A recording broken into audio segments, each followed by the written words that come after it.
High everyone welcome my YouTube channel. आजको भान्सामा चाहिँ मेरो आज मैले यो पकाएको दाल देख्नुहुँदैछ होइन, दाल, अकबरे खोर्सानी, गुन्द्रुकको अचार। हेर्नु त गुन्द्रुकको अचार कस्तो मिठो छ, कति दामी हुन्छ अब भातसँग खानलाई। अनि यो चाहिँ मस्यौरा र आलु खाइ ल दामी हुन्छ नि त होइन, छुट्टै स्वाद हुन्छ। अनि आज अकबरे खोर्सानी जस्तो खान मन लागेको क्या, भातै नखाइकन।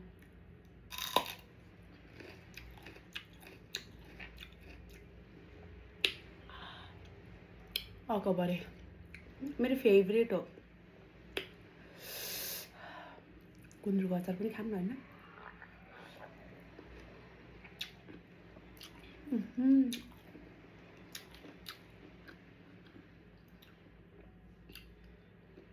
कस्तो मिठो हो क्या।